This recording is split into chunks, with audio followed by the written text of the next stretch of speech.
Video کو like کر کے آگے شیئر ضرور کر دینا۔ امام پاک نے جب راستہ بدلا تو ایک وادی کے اندر آپ اترے۔ جب اس وادی کے اندر آپ اترے تو اس وادی کا حال یہ تھا کہ مورخین لکھتے ہیں کہ وہ وادی میں ایسی عجیب و غریب بو آتی تھی۔ اس کی بو ایسی تھی جس سے یوں لگتا تھا کہ تکلیف اور بلائیں، کوئی مقام پہ پہنچو تو کیسے وحشت ہوتی ہے، ویسی وحشت کی بات تھی۔ وہ قافلے کے لوگ کہتے تھے کہ امام کیا یہاں تو دل نہیں لگتا، دل گھبراتا ہے، بلکہ جب وہاں پر خیمے لگانے کے لیے جو ہے وہ میکیں ٹھوکی گئی تو وہاں سے تازہ خون نکل آیا۔ امام پاک کی بہن سیدہ زینب پاک نے فرمایا کہ بھائی یہاں سے تو خون نکلتا ہے۔ امام پاک کے پاس جو ہے وہ ایک مٹی تھی آپ کے ساتھ۔ ذبح عظیم کے مصنف لکھتے ہیں کہ ایک مٹی تھی آپ کے پاس، آپ نے وہ مٹی نکالی اور وہ مٹی اس میدان کی مٹی اٹھائی اور دونوں کو ملایا تو دونوں کا رنگ ایک تھا۔ امام پاک نے فرمایا اس کو کیا کہتے ہیں؟ تو بتایا گیا کہ اس کو کربلا کہتے ہیں، وادی طف اس کو کہتے ہیں، کربلا کہتے ہیں اس کو۔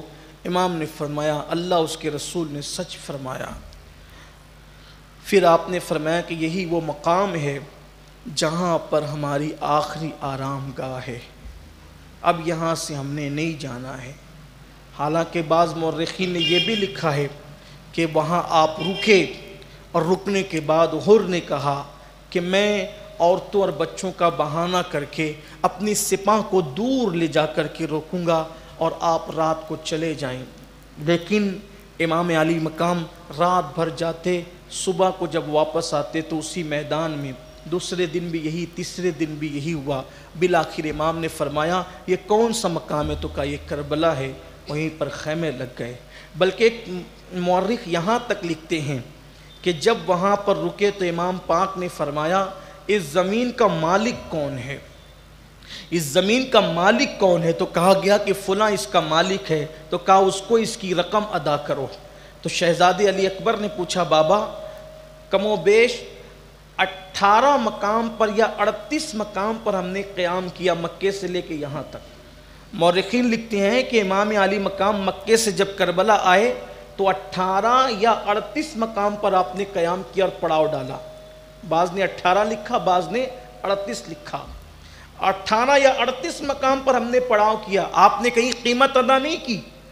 یہ کون سا مقام ہے جہاں وحشت ہوتی ہے اور آپ رقم اور قیمت ادا کرنے کی بات کرتے ہیں زمین کی؟ تو آپ نے فرمایا بیٹے جہاں قبریں بنتی ہے وہاں کی زمین خریدی جاتی، دوسروں کی زمین پہ ہم قبریں نہیں بنائیں، ہم قبروں کے لیے زمین، یہاں ہماری قبریں بننی ہیں۔ امام پاک فرماتے ہیں سب کی آنکھوں میں آنسو آ گئے۔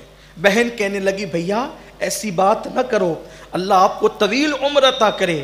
اس کے بعد خیمے لگ گئے اور پھر اللہ اکبر 2 محرم الحرام کو امام علی مقام کے خیمے کربلا شریف کے اندر 61 ہجری کو لگ گئے۔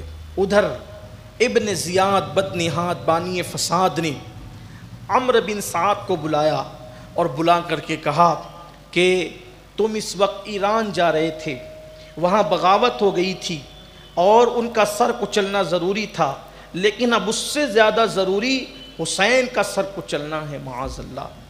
اور یہ جو 6000 کا لشکر ہے، یہ 6000 کا لشکر لے جاؤ اور لے جا کر کے حسین کا مقابلہ کرو۔ یعنی پہلی ٹکڑی لشکر کی جو آئی وہ 6000 تھی، اسی لیے بعض مورخین کو مغالطہ ہوا کہ سامنے کی فوج 6000 تھی، 6000 نہیں تھی۔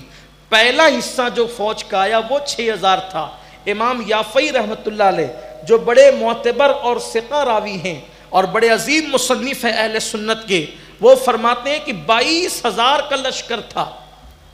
22000 کا لشکر، پہلے 6000 آیا، پھر 10000 آیا، پھر 4000 آیا، اس طریقے سے وہ لشکر بڑھتا گیا اور 22000 کا لشکر تھا۔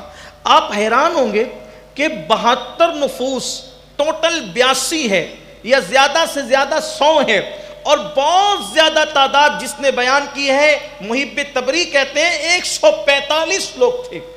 زیادہ سے زیادہ 250 لوگ مان لے آپ 175 جو ہے وہ 250 ہوتے ہیں 145 لوگ یعنی 150 سے بھی